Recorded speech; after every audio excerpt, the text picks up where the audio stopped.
Welcome to Face to Face. This is a show about change and what's next. It's a show that asks questions and peels back the layers of our average everyday experience and goes beyond scratching the surface.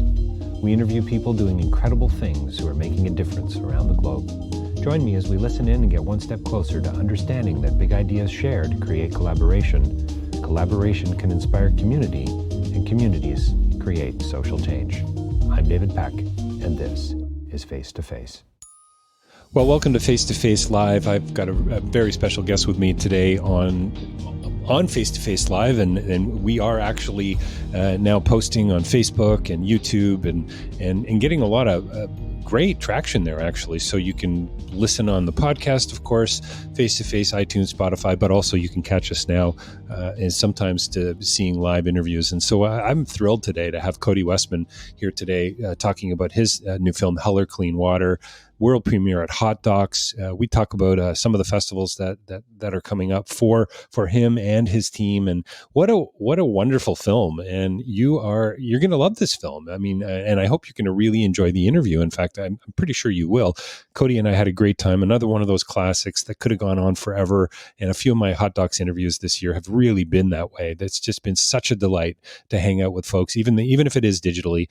We were still live and face to face today. So that's a beautiful and an amazing thing. Cody and I talk obviously about the film and about some of the challenges around it, but we talk about changing the world. We talk about how that is possible. And there's this despite the challenges, despite that, Sisyphusian, I suppose, is that a real word? Struggle of pushing the rock up the hill. One person can make a difference, as Sean says, and he's going to prove that theory. And that's what this film is all about. It's beautiful cinematography. We get to see the eastern coast of Canada in a new way and get to see what's below the surface as well as what's above the surface. We get to see the implications of that. So Corey and I talk about, how these things take time. Cleaning up the environment takes time, and how this man and his partner, how they stepped in, how they truly took the plunge and took things into their own hands and want to clean up places like Twillingate Harbor. So working against 150 million tons of plastic in the ocean. And I'm just trying to plant some seeds here to grab your attention. We talk about blame and responsibility. We talk about, government coming alongside and sometimes not coming alongside. We talk about, a change, and we talk about sea urchin harvesting. If that hasn't got your attention, I don't know what will. But we talk about characters and about what gets in their way and why that's so important to not only life, but as Cody would say, important as to storytelling and as a documentarian. We cover a whole lot of ground. We cover how you can actually still make a difference, even if you only have a very small amount of money left in your bank account. It takes passion, it takes commitment, it takes a whole host of things. And can you tell I love this film? It's important, it's great, it's beautiful, it's relevant, it's meaningful, it is going to change the world. And as I said to Cody, it already has. So you need to rush out to the closest digital theater you can find and check this film out. Documentary channel, Hot Docs, coming up at Northwest as well. And I'm looking forward to doing a part 2 with Cody. Who knows? Maybe we can do a part 2 Cody in Twillingate Harbor. How cool would that be if we could pull that off in the not so distant future? So stay tuned. Interviews coming right up. Don't forget davidpecklive.com for more information about the work that I do. Public speaking. You can get a copy of Real Change is Incremental. You can find a copy of it there behind me in the bookshelf. And also for those of you watching this interview as opposed to listening to it. And also please leave us a review. We would so appreciate that. Just a quick iTunes review. It's really important. And Spotify, wherever you listen to podcasts. And as I said, check out davidpecklive.com. You can find all the podcasts there and more info as well. Reach out too if you'd like to advertise, because we're doing that now as well. And again, really excited about my guest today, Cody Westman, here talking about his beautiful new film, Hell or Clean Water. Stay tuned. Well, welcome to Face to Face. We are joined by a very special guest, all the way from Newfoundland today, east coast of Canada. I don't know where I am. I guess, am I central? No, I'm not central Canada. Anyway, I'm calling from around the corner from the Hot Dog Cinema here in Toronto. We've got Cody Westman here to talk about his, I think, brilliant, important, and really fun new film, Hell or Clean Water. Cody, thanks for the time. Oh, thanks, man. Yeah, that's great. It means a lot, actually. Yeah, well, listen, I've been excited to chat to you because uh, I'm finding films that are. I used to make this distinction, and I still do. Kind of between a great film and an important film. And my wife always laughs because I actually have lists and I footnote these lists. So for Raiders would be like a great film, but maybe not important. But it might be from a technical perspective, right? Yes. But Yeah. then, Yep. right, you hear what I'm saying? Oh, I, yeah. I I think yours fits into both categories, just Wow. because it's so beautiful to watch. But as we learn right out of the gate, one person can change the world, which is what I'm all about on Face to Face. So, congratulations, Hot Docs. We've got other festivals to talk about. Yeah. It's Yeah. great to have you. So, give my listeners, Cody, maybe a little bit of context.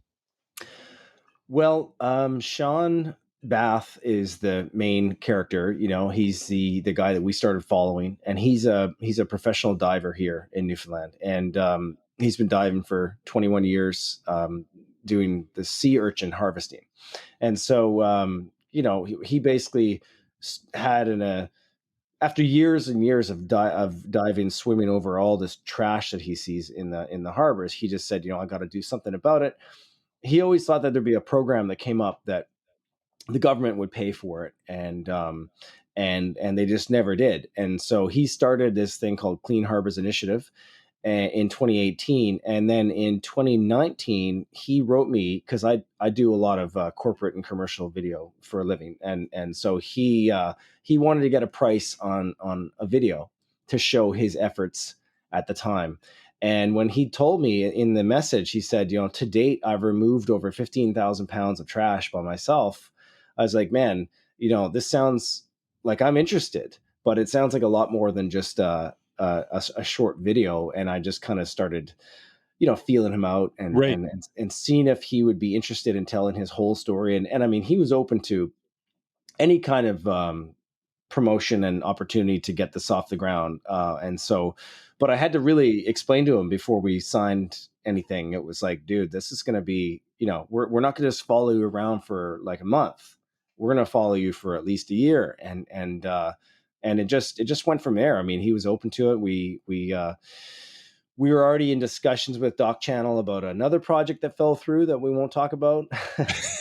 And, basically I said to them, like, can I pitch you another idea to Doc Channel? And they said yes. And we went out and shot some footage, and we put together like a proof of concept, and everyone just said yes right away. And we were off and running.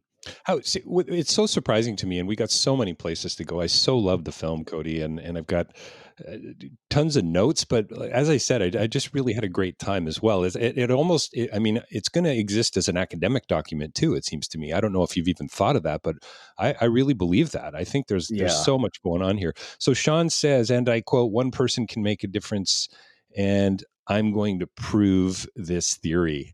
Yeah. I just so love that. So I mean, we get to know Sean pretty, I think, intimately in about 90 minutes. I think Yeah. that's a fair thing to say. How did he make that leap? Gladwell talks about the tipping point. How is it that Sean said, I'm done? This is Mm. wrong. I've got to do something about. I'm just fascinated by that, because this is the world I sort of live in. You Yeah. can change the world, but so many of us don't seem to go there. No, it's interesting because there's another line in the film, and he says, "You spend the first half of your life doing something that you shouldn't do, and you That's right. spend the second half of your life doing something that you should do." And for me, this is a part of it. And so I think that he always thought that, again, I'd saying he always thought that somebody would come along and the government would come along as soon as he showed the problem to the public and everything, that the public would support him and the government would support him. And it's just not that easy. These things take time. And so, he um, what am I trying to say? He believed in it. He knew that it was a problem, and we were just sort of there to sort of capture how hard it is to get this thing off the ground, and how much would you give up to get this off the ground, Right, right. Most normal people would have walked away, Yeah, a long time ago, right? That's yeah, kind of, and that sort of comes out in the film, and that the amount of passionate commitment, it takes. You know what? The log line for the film could have been "Take the plunge." I just had this image of him jumping in with his flippers and going. it's That's true. exactly it. It's such a beautiful metaphor. Yep, It's yep. so, am I right? Was the quote from Holly Hogan, the ecologist, 150 million tons of plastic in the ocean? Yeah, that's a guesstimate. Yep, that's right. I It's know. just mind boggling. I know, and that's the thing, is that this is a drop in the bucket, like Newfoundland. I mean, but it's still, we're still part of the world. I mean, we have a little section in the film. We just call it the world section, because this was never meant to be like this big, solve the world's problems, and talking heads film full of scientists and narration. And I love those kind of films. I've seen all of Same, them. same. But this is a much more personal film about one person trying to make a difference. And so, we did this world section, and but we quickly bring it back to Newfoundland, and we say, like, we're part of the world, and this is our own backyard. This is one person cleaning up his own backyard. And I don't see, maybe I'm thinking too big here, but I mean, I don't see why this couldn't be a global, initiative. Maybe if this film were to inspire anyone in the world that has Which water, it's that going lives to do, by the way, which near it's the going to water. do. Well, Yeah. yeah, and I mean, like, And why already could has. yeah, well, why couldn't they go and start their own version of Clean Harbors, or even a wing of Clean Harbors Initiative, Clean or Harbor Initiative, right? CHI? yeah, Clean Harbors Initiative, yeah. Yeah, it's so And cool. like, I think that it could be a global movement. So yeah, the amount that's in the ocean is staggering. And there's a clip that we tried to license for this film, but we couldn't find the owner. And we, after, not for lack of trying, it's a clip from India. And it's this this garbage truck backs up to a river and dumps everything in the river, Right. pulls it down, drives away. The next garbage truck pulls up, dumps everything in the river. I mean, how can you compete with that, right? I mean, Right. it's And just the just, notion of competition there, by the way, is really yeah, interesting to yeah, me. I know. Well, it's in a way, it's like what he's bringing out. It doesn't really make a difference, but it's the awareness, and the and maybe having the platform of the film, which just has a wider reach than Sean and his Facebook and stuff. It maybe it could make a difference. I think one of the things that you peeled back the layer on and I think it comes out early in the film. This dirty little secret. Yeah.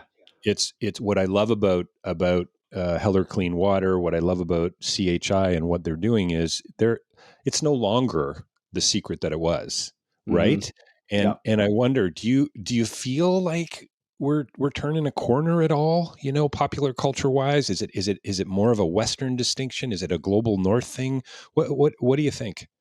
I don't know enough about the eastern part of the world. I would never claim to be an expert in Asia and all that. And so I don't know their ideology, but I know that I think to say that it's a hot topic right now sounds a bit cheesy, but Yeah, but it's important, and people are starting to realize. And I think that the next generation is just going to be so much more conscious about the environment. And you know, Sean's in my generation, because I'm just only a few years younger than Sean.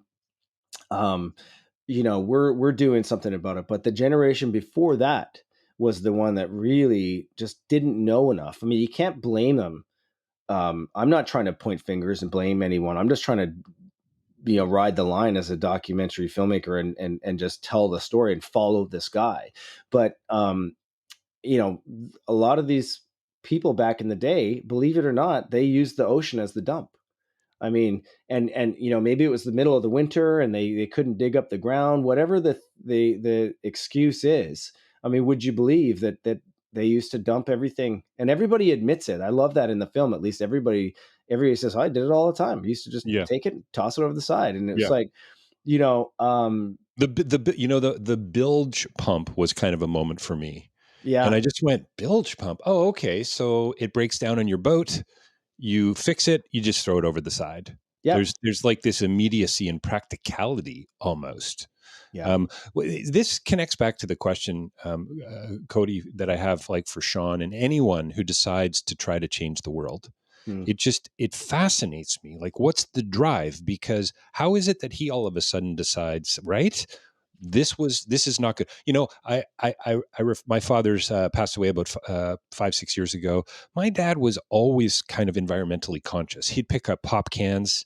You know, he grew up in the UK during World War II, Okay, and I said to my wife Elizabeth, I just like, so why, my dad's name was Harold, by the way. And okay. do you know any, by the way, do you know any Harolds? I've got a very, very close family friend. He's basically my uncle. His name is Harold. Yeah, my Just wife's uncle. who names their kid Harold? Like, Yeah, really? Come on. Anyway, that was my dad, and you know, I have these vivid memories of people driving by and say tossing a McDonald's bag out the window. My dad in the early 70s would just, he'd go bananas. Like, he was that, right? So yep. why him and not somebody else? Anyway, we don't have to answer that question. I just think it's Well, this. I would retort with a similar story. When I Yeah. was, 20 years old, I went down to, my uncle lives in Belize City. And so I went down and traveled down there for a couple months by myself down in Belize and Guatemala and Honduras. And I was on a Yeah, bus. you're breaking my heart, Cody. You're breaking my heart. Yeah. I was on a bus to Honduras, and we pulled over, and everybody, they always the kids sell food through the windows. Everyone, you stay in the bus, you buy your food, everything comes on the plates with the napkins and the drinks. Every single person on that bus finished their food and threw it out the window. And I couldn't believe it. It blew my mind. And I was doing my broken Spanish. I was like, no, no bueno. I said, no bueno. They'd be smiling. They're like, they have no idea what I'm trying to say. And I just pointing, and you're driving along. There's just garbage everywhere. And it's like, there's environmental impacts, but it's also like, do you not like, do you want to live and see that everywhere? I mean, it just doesn't make sense to Well, me. yeah, just the visual of it alone is really hard to come to terms with, and you got to think, okay, there's patterns. It was learned behavior. This is where is education the panacea? Is that going to change the world? Well, certainly it's going to change the conversation Mhm. and awareness, right? And this is what's again so beautiful about your film, and I hope you make tons of money off educational licensing. Oh God, yeah, I haven't even thought about that until you said it. But the Well, one thing I you should did put make, that on your to do list. yeah, one thing I made sure to do though is do a clean version, because Sean, in typical sort of Newfoundland fashion, his casual swearing Yeah, is yeah. fine. So What's the F word per minute quotient in this film? I don't It's got to know, be but it's got to be pretty high. no, there's not that many. But I did make sure to do a clean version so that I mean, just so my kids could watch it. My kids are eight, That's 8 and 6, and also that's so we great. can have it on CBC at different times Right, right. when it goes on TV, Well, you doc know what? channel. I grew up working in construction, and I think it's just it's an adjective. Oh, absolutely. Yeah, yeah, yeah. Right. Yep. And amongst many other things as well. Hey, I really love. I mean, I want to hear about, and I don't want to go too technical. I don't think, but tell me about the writing. Like, so you go in, you meet this guy because he approaches you to make a video. So it's just really interesting from a Mhm. filmmaking perspective, a storytelling perspective. You kind of found the story by accident, which I think a lot of Yeah. great docs are like that. Yep. Did it just all sort of unfold around you, or were there more intentional decisions you made along the way as well? No, there's a lot of it that's I mean, I wouldn't say planned out, but like Sean was just, cleaning up and doing his thing. But, I mean, he wasn't doing like a massive amount of things. Like, we weren't following him like on a quest, and he was always busy. I mean, I had to keep talking to him about what he was doing. Like, what do you want to do? Like, and well, let's go. He has an idea to go clean this up. Why don't you follow me here? other things happened that were, like he got a phone call and this family wanted to donate something to him and he didn't know what it was. So he said, I think you should meet me here. And, a lot of these things happen, very naturally, but we also have to plan out our time because we don't live in the same town. We're an hour away. Twillingate is 5 hours away. And, we only have so much time and money. So we would, we'd go out there and we'd just try and keep ourselves busy. So, with regards to the story and the timeline, I mean, I just sort of thought about it like the basis of drama is like, what does the character want and what are the things that get in their way, and so Right, I right, wasn't creating any of those things, but I told them from the very beginning, we're not doing a 90-minute promo for Clean Harbors Initiative. So like, you gotta open up, you gotta let us know how hard this is with your financials and your relationship, and so you just start following different little things and hoping for gold, I guess. And then my editor and I, we would his office would be plastered with post-it notes, and these are all the things that I know about and different things that I wanted, because right, right, initially I pitched it to Doc Channel as a film about three people in the world that are all doing something about ocean plastics, and Sean is our one guy that I know we have. And so, and they, in their wisdom, said, it's great, but those three people have to meet organically, not that's a way that's put together by the filmmakers. And so, I was like, that's very true. I mean, he's not just gonna, I was talking to a guy in Hawaii who works with Parlay for the Oceans, and there's a guy in Sweden who's done some great work. And it's like Sean with no money and hasn't left the island in 10 years is not just going to meet these people somewhere. So eventually it just came down to, let's focus on our own backyard and our own story and just see how far we can take this. And so, yeah, you just, a lot of it is the things that were written on the wall there at Justin's office. They're all ideas, and a lot of them didn't work out, but a lot of them did. I love again this notion of a drop in the ocean. The drop in the ocean of dropping in an old white wall tire that's eventually going to decompose and get into the shellfish ecosystem is really remarkable from a drop in the ocean perspective. But also this idea of, again, back to I want to hammer this one home, this idea of changing the world. And here you are as a filmmaker, your drop in the ocean, and this idea of staying in our own backyard really is quite remarkable. My life's been around, circled around international development. Mm-hmm. And people will say, oh, extreme poverty, malaria, I don't know what to do about that. Well, hang on. How about heading to Twillingate Harbor? And Yeah. and maybe you don't need a scuba suit, but maybe there's a way to step in. And did you see that? Did you see that this could potentially become sort of part of that next generation's voice, this film, this story? No, I mean, you never think about that when you're doing it. You're just trying to make the best film you can. And, my process, like many people, I think is confidence and doubt and confidence and doubt, and, Interesting. oh yeah. I mean, everybody I've ever, admired, talks like that, and maybe I think sometimes if you're too confident, then you're just, maybe you're not trying hard enough, or you're the last thing you want to be is cocky or whatever. But You're not taking enough risks, right? yeah, there's just something, I don't know. I find with different shoots, like even commercial shoots or something, if you got your plan and you just stick to it and you're just, nothing's going to change your mind, then you get in the editing room and you go, shit, I forgot something.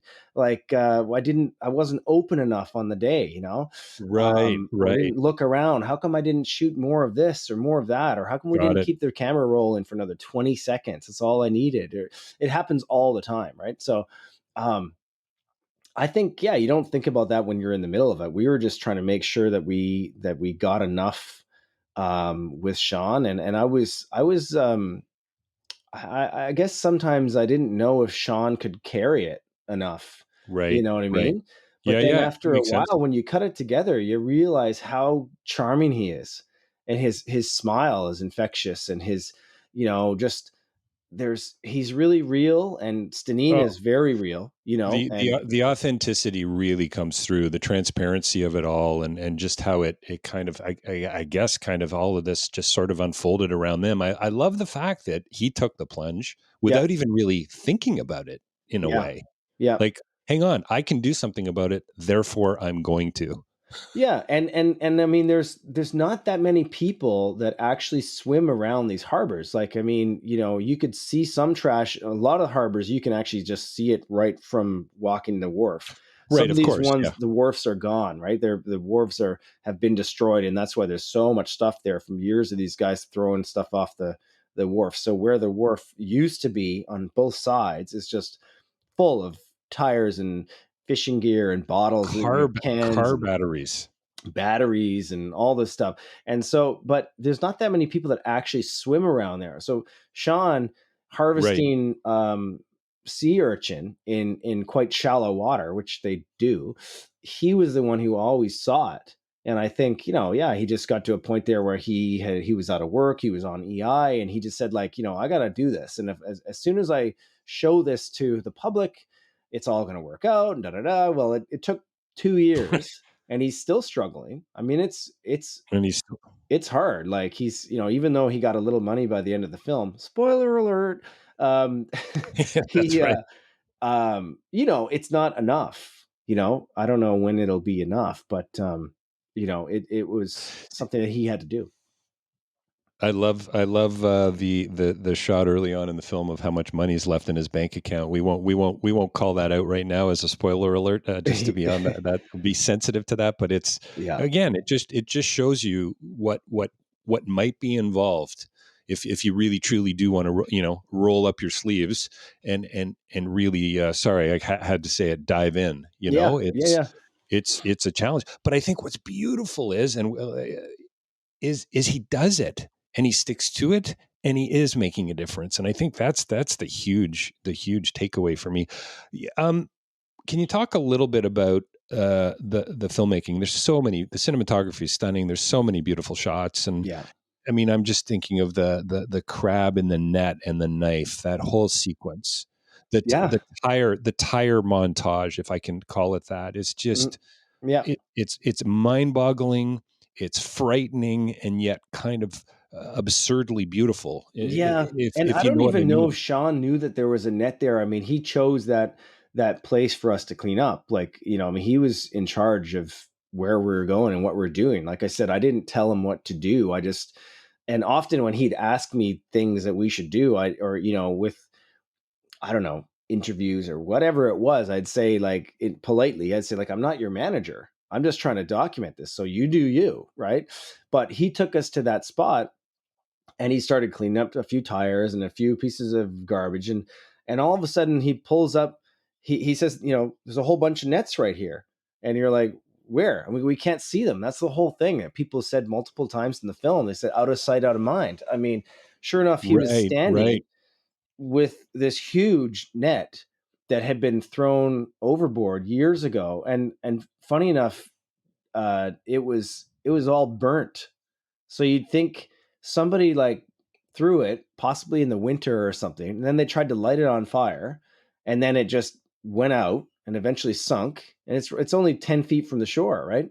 And so, yeah, he just said, there's a whole bunch of nets right here, and he pulls up, and there's this huge net, and we towed it out with the truck, and sure enough, there's live crab caught in it. One of them had his missing arm, and these things were just sitting there. I mean, how they were trapped there. And so all that it's all just Yeah. My, happened by accident. And that's the beauty of documentary. I love that, right? There's certain times, because I don't know if you know the ratio, which is approximate, but the ratio for documentary is 100 to 1. You shoot 100 minutes for every minute that's on screen. And that's insane to think of how many rabbit holes you go down, or how many things that you try. Often I've been thinking, like, in the middle of making this, I was going, God, I'd like to just write some. Imagine writing something and then shooting it. Wow, that'd be nice. right. Because I do fiction, and I do want to get back to fiction as well. I love both. But the beauty of documentaries that you don't know what's going to happen. You got to be open to Right. anything. You got to be ready. Um, You're and more, you're kind of, I mean, you're clearly a storyteller, absolutely, but almost a bit of a journalist in a way. Yeah, Not necessarily. I mean, it's about discovery and yes, about investigation, I suppose, right? Especially in a case like this, when it just came out of the blue for you. It's, yeah, yeah. it's I'm quite remarkable. curious. I love learning. I mean, I learn every day. Whether it's reading or research or even with filmmaking or whatever. But there's it like when I was a kid, my parents had this old wood stove, but like a wood stove that from the 1800s that you'd cook in, where you'd cook on top of this beautiful wood stove. And I remember the day I must have been 6 or something, but I remember the day that somebody came and took it away, and then shortly after, I think we traded the wood stove for a complete set of encyclopedias. And my parents are both very intelligent. It's my dad's birthday today, by the way. Nice. He's Happy birthday. 73 today. With this will probably come out quite later, but it's May 7th, and it's his birthday, so happy birthday. But my What's his parents name? his name is Pat Westman. But you know they're both very intelligent. They both love to read, and they love to just look stuff up. When I was a kid, if we didn't know anything, what it was, we'd go look it up. And this is obviously before the internet. We go look it up in the Yeah, right. encyclopedia, and Trivial Pursuit was one of our like favorite things with, Yeah, yeah, I'm a fan. a Yeah. couple families and everything get together. And so there's just this curiosity there, I think, that I Imagine, still use. Cody, imagine going to a book to find something out. How I know. peculiar. I know.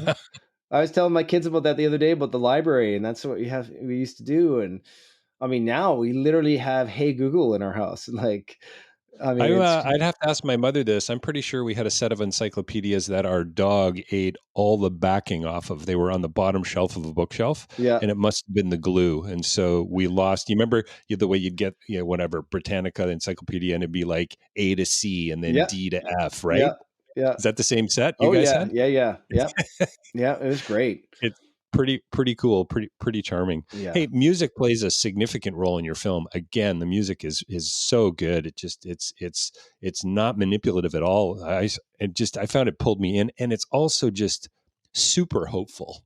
yeah. You know, Right, right. yeah. You strike me. You and Sean strike me as people who are hopeful.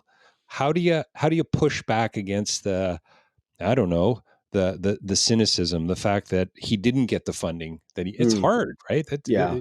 maybe it's a challenge. I've been playing music for 32 years. I mean, behind me there's many guitars. I went Cool. to music Yeah. school, Nice. after high school, and I just, I love music. And I also had a great composer. Adam Foran is a very talented guy, but I sat with Adam and really worked him on this, probably to the point of being annoying. But you know, it's just, yeah. And there's that thing too where like we didn't want it to be, just because it's set in Newfoundland, it's not diddly dee, it's not jigs all the time, Right. Right. but it's not the exact opposite of that either, and just like piano and just something that doesn't represent the landscape at all. So we really did a little, we met in the middle. There's just a real subtle hint of like violin and real like you'd never know that there's accordion in the film because the accordion was just used as a long drone, just Nice. Nice. that's the accordion That's cool. breathing, so That's cool. we it's very important to me, that and the sound design, and sitting in with all these guys. I mean, I'm really excited because the guy who mixed the film, he's mixed like Narcos and Sharkwater and Cool. Nice. from Company 3 in Toronto. And so, there's programs out there now that are such high quality, cost us like $500 for the session. But, this is me sitting in on a live mixing session with these guys. And so I took all that to heart, and just you have one shot at it. Right. So let's, Yeah. let's, Yeah. let's do it right.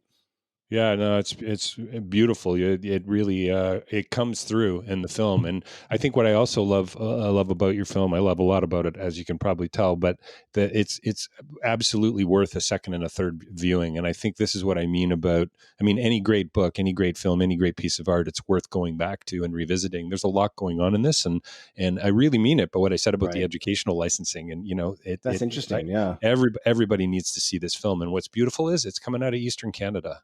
This has got Yeah. seriously global implications. Hey, tell me about some of those global implications. You're at Hot Docs, Yep. world premiere, I think. Yes. Yep. Yeah. Tell me a little bit about that experience. People are going to be hearing this post Hot Docs, no doubt. But Yeah. Yeah. how is the audience reacted to the film? What's going on there? Well, it's a honor to be selected, at Hot Docs. And Absolutely. Yeah. we actually sent them a rough cut to get in because we're the deadline had come and passed. I think they even gave us an extension on the deadline because they liked the idea. And they still Nice. took us. That's pretty affirming. Yeah, which was really cool, excuse me. But so it's an honor to be premiering there. There's some great films that have come out of there, but woe is me, we don't get to travel this year. So I mean, I'm doing the entire festival from my office chair, and Yeah. that's Yeah. everybody's in the same boat. But it's Yeah, of course. that's a little unfortunate. But you know what, it's still we're in great company, and I mean, there's 2 days left in the festival, and we're, knock on wood, we're like second place for audience choice. Wow. Amazing. Well, it's six overall, but like second place for this Rogers Award and everything. It means a lot that people are watching it, people are voting, and people, it's doing something for them. Yeah, that's so cool.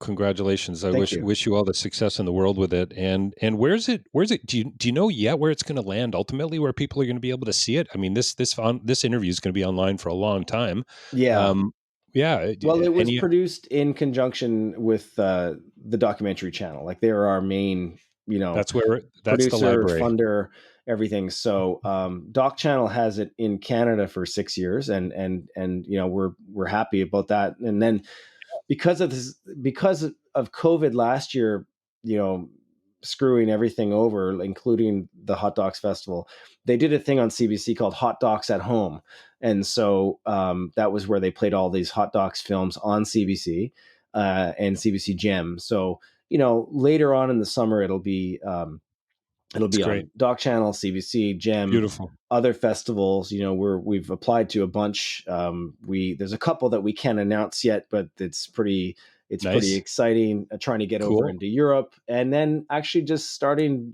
right now, this week and for the next 10 days, it's playing in Edmonton at the Northwest Fest. So that's really cool Amazing. too. Yeah. Yeah, no, that's super super cool. You deserve all the accolades, man. Honestly, it's a great, important, and really fun and beautiful film. Sadly, we got to wrap up here in a minute or two. I could Yeah. honestly, Cody, I could chat with you all day on this stuff. It's the Kennedy quote is really wonderful. I mean, I laughed out loud when I saw it. I don't think I've seen that quote quite put that way, or maybe it just resonated with me. Yeah, In I mean, fact, it's a different context, but yeah. it's I it just it is. Can we tell them what the quote is? Should we? Yes, please. Yeah. Yeah. So one person can change the world No, no, and one person can make a can make a difference, difference. and So, everyone should try. and everyone should try it. That was the beat that I'd Yeah. never really seen before, and it was perfect. I don't know if it was the editing or the music or what, but it just sank in a whole new way for me. Yeah. And I just so love that that's one of the many messages of your film. Any great doc, any great film is layered. You got a whole lot going on in this film, Cody. It's really, Oh really man, quite I brilliant. appreciate that, and that's really, I hope that that's the reaction everywhere. I mean, you just go and you do it blindly, and you try and Yeah, just do your best that you can, yeah, for sure. and I'm a bit meticulous and everything, and so eventually, like my friend Justin, who edited the film, he said, films are never finished, they're abandoned. Like, Totally. we could keep working on this for for months, just trying something, letting it sit with us for a week or 2 weeks, and then try something else. And then, but ultimately you only totally. had 88 minutes. It's a hard 88 minutes with Doc Channel. And, so it's just a puzzle. I tell people a doc is a puzzle that could be put together 1,000 ways. 1,000 ways. Yeah. I can't tell you how many. I mean, I've interviewed a lot of filmmakers. I bet our interview here will be about like 560 or something.